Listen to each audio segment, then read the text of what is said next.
প্রথম প্রশ্ন হল, কোন সালকে আহোম রাজবংশের শেষ বলে মনে করা হয়? সঠিক উত্তরটি 1826 সালে। দ্বিতীয় প্রশ্ন হল, আসাম রাজ্যের প্রধান পর্বতমালা কোনটি? সঠিক উত্তর হল মিকির পাহাড় এবং দাফলা পাহাড়। তৃতীয় প্রশ্ন হল, আসামের প্রধান উপজাতি কোনটি?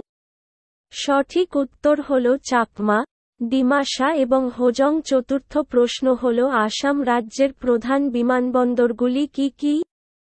সঠিক উত্তর হল গোপীনাথ বারদলি আন্তর্জাতিক বিমানবন্দর এবং গুয়াহাটি বিমানবন্দর। পঞ্চম প্রশ্ন হল, আসাম রাজ্যের জনপ্রিয় খাবারগুলি কি কি? সঠিক উত্তর হল খড় এবং তরকারি। যদি আপনি এই ভিডিওটি ইউটিউব থেকে দেখে থাকেন তবে আমাদের চ্যানেলটি সাবস্ক্রাইব করুন, বা ফেসবুক থেকে দেখে থাকেন তবে আমাদের পেজটি ফলো করুন এবং এই ভিডিওটি আপনার বন্ধুদের সাথে শেয়ার করুন এবং এই ভিডিওটিতে লাইক এবং কমেন্ট করুন।